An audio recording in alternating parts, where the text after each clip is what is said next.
Hello tout le monde, j'espère que vous allez bien. On se retrouve dans une toute nouvelle vidéo podcast.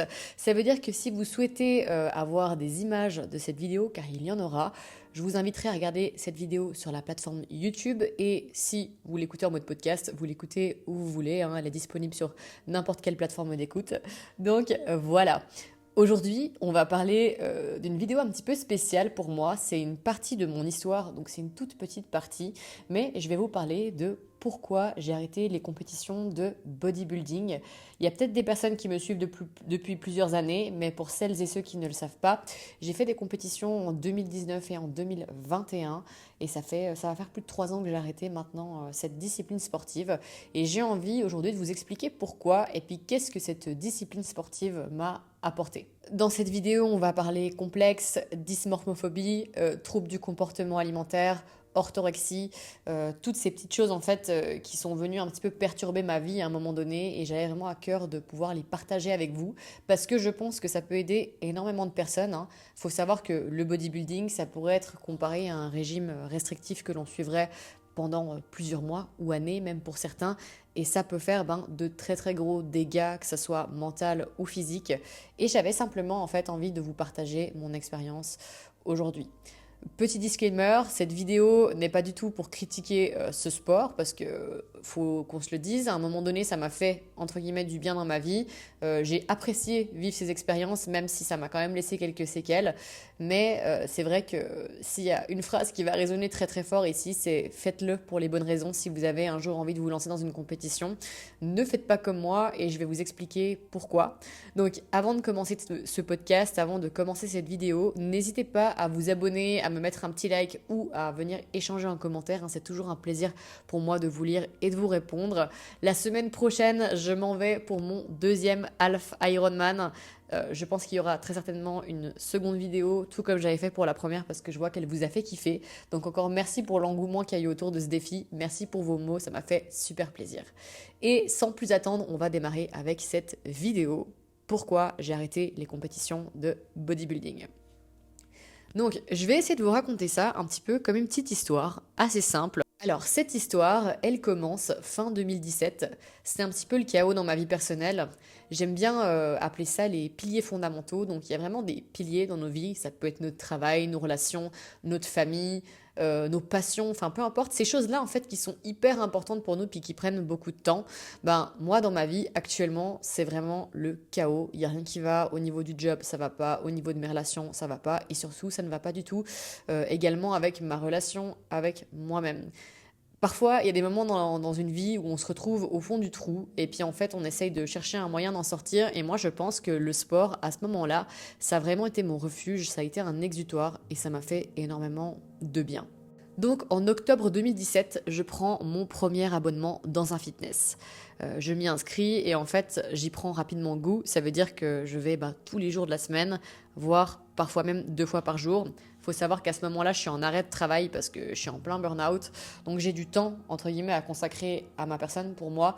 Et je décide en fait de faire du sport parce que ça me faisait du bien à ce moment-là. Seulement, ce qui va se passer, c'est que je vais perdre d'abord beaucoup de poids dans un premier temps, et puis je vais en reprendre très vite car je vais manger mes émotions. Et à cette époque-là, je suis plutôt jeune, hein, j'ai la vingtaine, je ne comprends pas en fait ce qui m'arrive et j'accuse un petit peu le coup. Du coup, je commence à aller au sport encore plus, je me bute encore plus au sport parce que au lieu de perdre du poids, j'en prends. Et j'en prends même rapidement, hein. Je prends 10-15 kilos très très vite en l'espace de 1 mois et demi ou 2 suite à des troubles du comportement alimentaire justement. Mais à l'époque, je vous rappelle que je ne sais pas ce que c'est. Ce qui va se passer, c'est que je vais m'entraîner déjà pendant une année toute seule. Et franchement, au bout d'un an, je suis très déçue parce que j'estime que j'ai pas les résultats que j'aimerais avoir. Je pense que c'était un petit peu de naïveté que de penser que je pouvais changer mon corps du jour au lendemain. Mais du moins, mon objectif, c'était pas de prendre du poids et pas d'en prendre autant. Quand j'ai commencé, c'était surtout d'en perdre et de me sentir bien dans mon corps. Et en fait, je n'y arrive pas. Donc, bref. Le temps passe, ça va pas fort dans ma vie, hein. Je me questionne énormément au niveau pro, qu'est-ce que j'ai envie de faire. Il faut savoir qu'à ce moment-là, je fais énormément de vidéos sur YouTube. Je pense que je suis à mon apogée. D'ailleurs, c'est pour ça que j'ai ouvert cette nouvelle chaîne YouTube. C'est un petit peu pour un nouveau départ. Faut savoir qu'à l'époque, quand on avait plus de 100 000 abonnés sur une chaîne YouTube, c'était quelque chose d'énorme pour il y a presque 10 ans en arrière. Et en fait, je ne supportais plus de me voir me filmer. En fait, c'est très difficile parce que vous avez beaucoup de personnes qui attendent que vous fassiez des vidéos, qui ont envie de vous voir parce qu'elles apprécient votre contenu. Et en fait, moi, à ce moment-là, c'est le chaos dans ma vie, comme je vous l'ai dit au début de la vidéo. Et je me supporte plus, je ne supporte plus mon image, je suis pas bien avec moi-même, j'ai pris du poids et c'est juste impensable pour moi de me filmer. Donc là, à ce moment-là, j'ai vraiment l'impression qu'au niveau de YouTube, je mets un très très gros stop parce que je peux pas faire semblant, c'est pas possible. Et je décide en fait de me concentrer justement sur moi et sur le sport. Et ce qui va se passer, c'est que je vais continuer d'aller m'entraîner très régulièrement. Et un jour, je vais croiser un coach sportif qui va me dire « Mais Pauliane, pourquoi tu ferais pas une compétition de bikini ?» Et moi, il faut savoir qu'à ce moment-là, j'aime pas mon corps. Voilà, je suis vraiment dans un stade de ma vie où j'essaye de faire quelque chose avec mon corps, ça bouge pas dans la bonne direction. Et je commence un petit peu à m'intéresser au sujet. Donc je vais sur Instagram, je regarde un petit peu, puis je vois qu'il y a une catégorie, justement, qui est une catégorie bikini, où en fait c'est pas un physique hypertrophié, c'est vraiment juste un physique Miss Fitness, athlétique, enfin voilà, tout ce que j'aime, la sportive mais sans trop. Et en fait je commence vraiment à m'intéresser à cette discipline et puis j'essaye d'abord par moi-même un petit peu de suivre les pseudo-conseils qui sont donnés sur les réseaux, de voir si j'arrive à faire quelque chose. Mais bien évidemment, vous vous doutez bien qu'avec zéro expérience dans le sport, j'arrive pas du tout à obtenir le résultat escompté. Et donc, une année après avoir commencé le fitness, je décide en début 2019 de me préparer pour une compétition de bikini qui aura lieu en octobre 2019. Donc, c'est les championnats suisses. Donc déjà, dans les grandes lignes, le bodybuilding, qu'est-ce que c'est pour celles et ceux qui ne le savent pas? En fait, ça veut simplement dire construire son corps. Et en gros, ça passe par une pseudo-prise de masse où on va s'entraîner pendant un certain temps, ça va dépendre de où vous partez. Et pour monter sur scène, vous allez effectuer ce qu'on appelle une sèche. Et une sèche, c'est quoi? C'est vraiment perdre le maximum de masse grasse pour arriver le plus sec sur scène possible et puis pouvoir exposer son meilleur physique.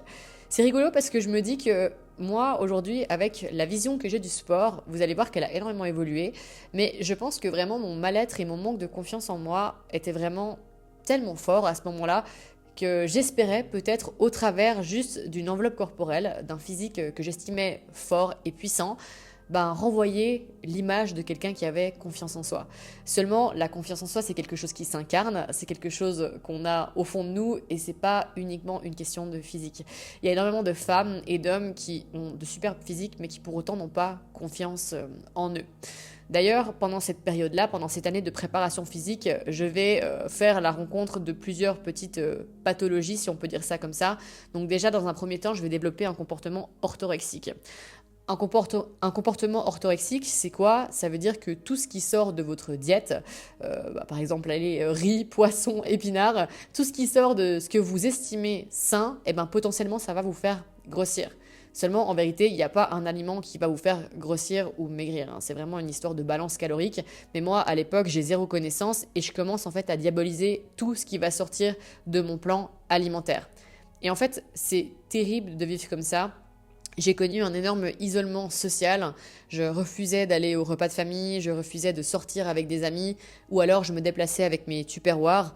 Et en fait, c'est triste, mais j'avais l'impression, enfin moi du moins c'est ce que je ressentais, de m'exclure en fait de toute forme de vie sociale et de vraiment me retrouver un petit peu seule face à moi-même.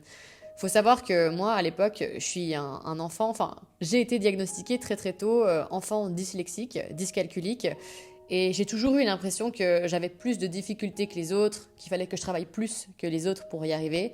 Et je pense que ce schéma-là, il s'est répété aussi dans cette discipline-là, où je me suis dit, mais en fait, Pauliane, si tu veux avoir des résultats, tu vas devoir travailler plus dur que les autres pour la simple et bonne raison que tu es une enfant, une personne avec des difficultés. Seulement aujourd'hui, cette difficulté-là, heureusement pour moi, j'en ai fait une force. Mais à l'époque, c'est vrai que des fois, quand on est jeune et qu'on n'est pas construit, on a tendance justement à reproduire des schémas négatifs autour de nos peurs et de nos petites faiblesses. Je vous ai parlé en début de vidéo de dysmorphophobie, j'espère que je l'ai bien dit. C'est le fait de ne pas se voir réellement tel que l'on est.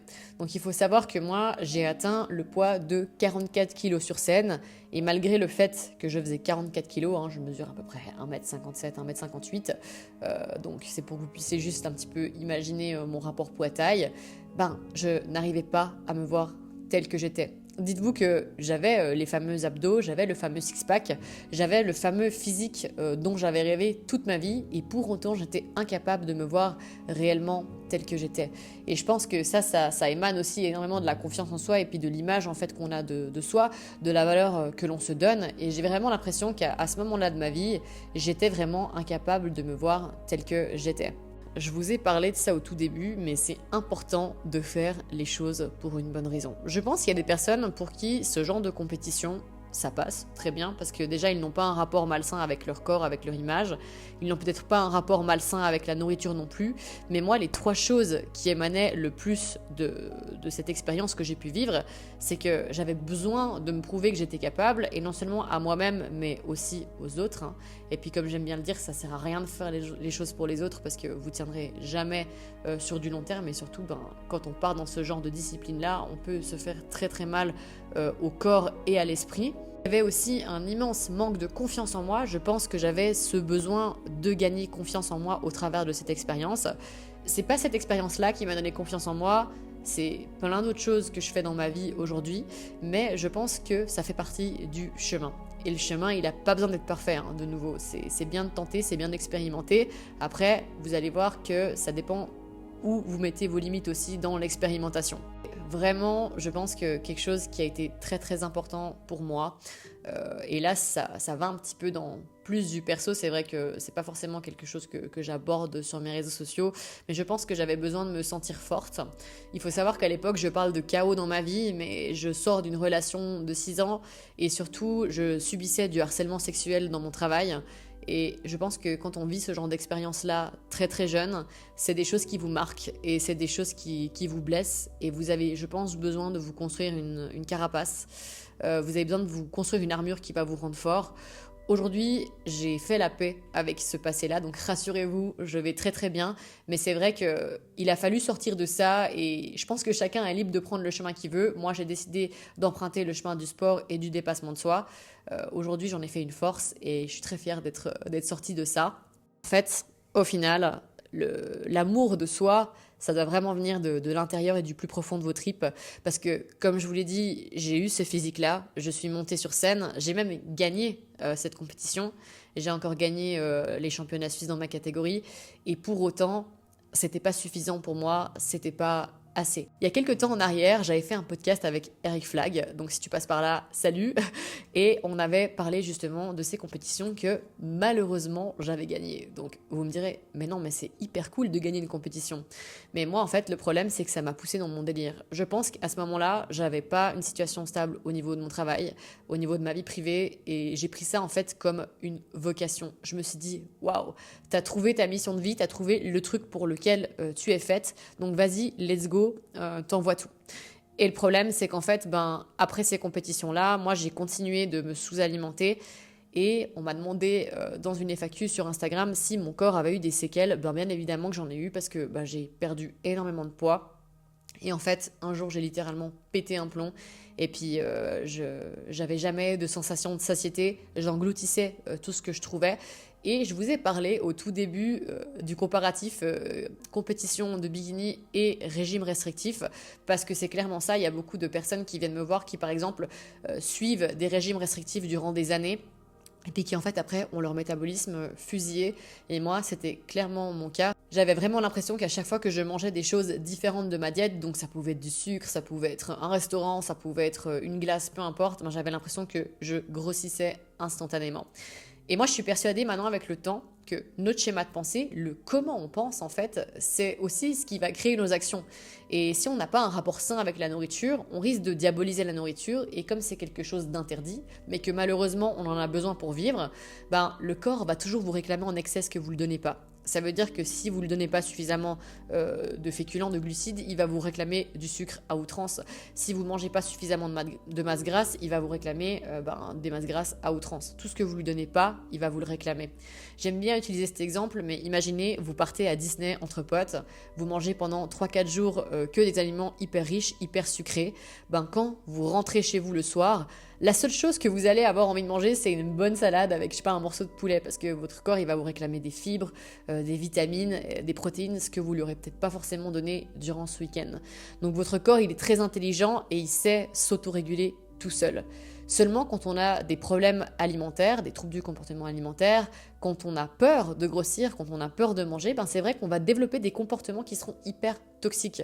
Et on va se priver, mais s'il y a une chose qui est certaine et que j'ai apprise, c'est que le corps, il est plus fort que tout. Et malheureusement, parfois, le cerveau, il se met sous off, votre corps, il est vraiment plus fort que vous, et s'il se sent en position de danger, en position de survie, je peux vous jurer que vous aurez beau faire tout ce que vous voulez, vous allez vous diriger vers votre placard, vous allez prendre un paquet de gâteaux, 2, 3, 4 peut-être, et puis vous risquez de les manger.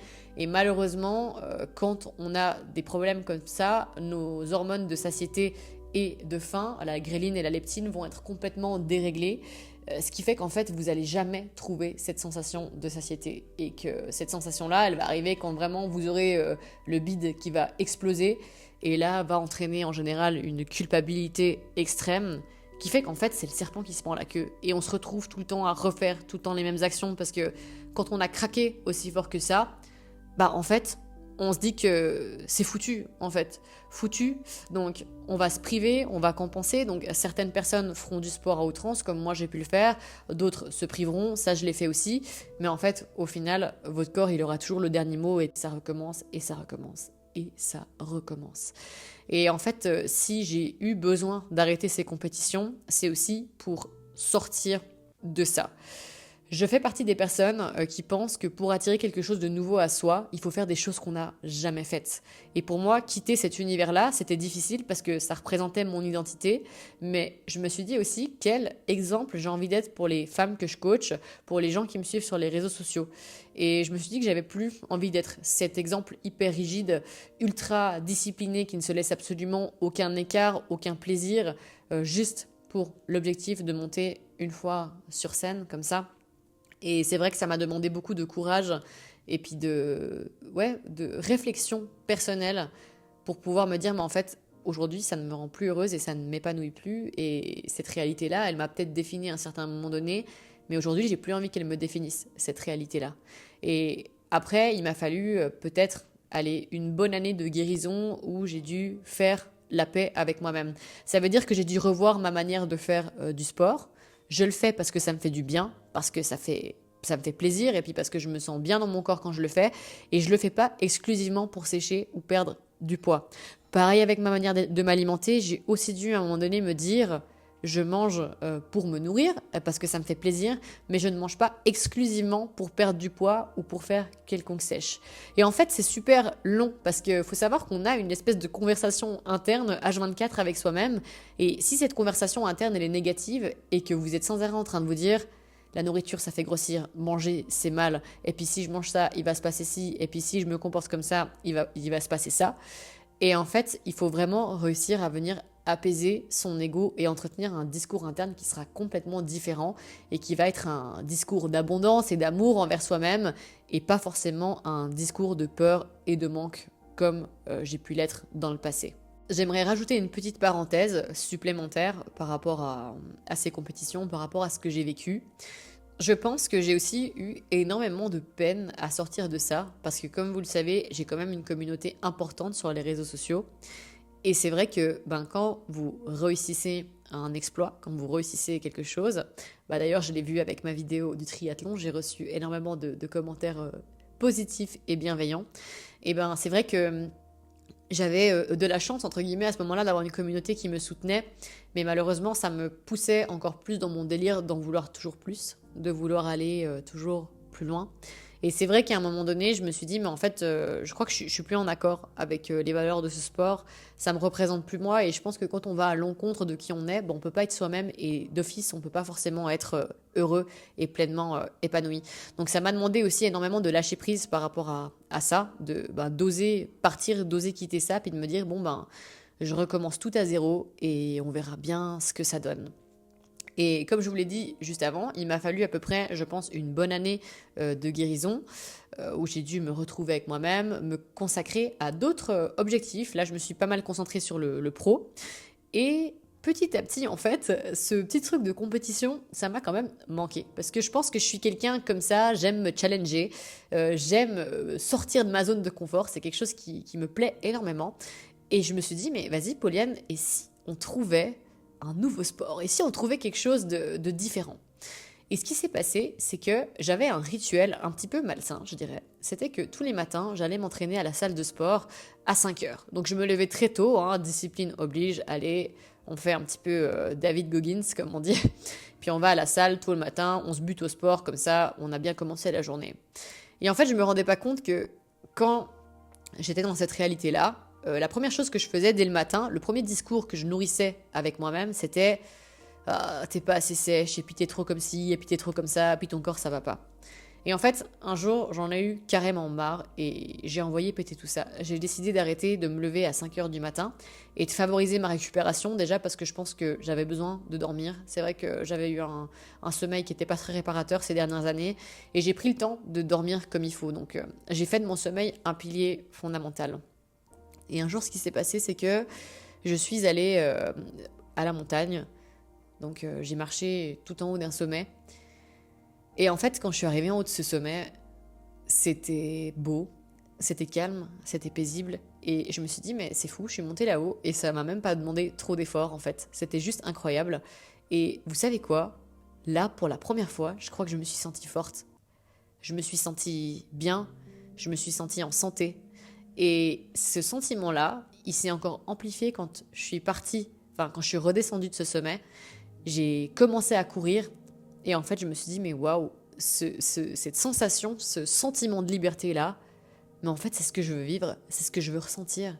Et en fait, j'ai fait comme si j'avais déjà le corps que je voulais, j'ai fait comme si je me sentais déjà bien, pleinement et épanouie. Et en fait, ce qui s'est passé, c'est que j'ai eu un énorme déblocage à ce moment-là. Mon poids d'équilibre, celui que j'avais fait depuis toujours déjà, est revenu parce qu'il faut savoir que je faisais à peu près 10 kilos de plus que d'habitude. Ce poids-là, il s'en est allé en l'espace de 2 mois peut-être. Comme si, waouh, j'avais lâché, j'avais accepté que c'était terminé. Je fermais définitivement un chapitre sur ces compétitions-là. Et en fait, c'est là où a commencé le début de ma nouvelle vie. Et on va s'arrêter là dans cette vidéo parce que ça fera l'objet d'un prochain podcast. Mais je vais vous raconter comment le trail, comment la course à pied, ces deux disciplines-là ont changé ma vie et ce qu'elles m'ont apporté sur le point de vue perso. Parce que franchement, depuis que j'ai changé de discipline, depuis que j'ai changé de vocation, si on peut dire ça comme ça, et que je me suis fixé des objectifs différents, bizarrement, la confiance en soi, elle est venue. Bizarrement, l'amour de soi, il est venu. Et j'ai commencé à attirer à moi toutes ces choses que je cherchais à atteindre depuis le début. Et parfois, il faut accepter qu'on n'a pas pris la bonne direction. Parfois, il faut accepter qu'on s'est trompé. Parfois, il faut accepter qu'on s'est fait du mal. Et très clairement, je sais et j'ai conscience que j'ai tiré sur la corde pendant de nombreuses années avec ces compétitions avec le bodybuilding, le fitness, tout ça.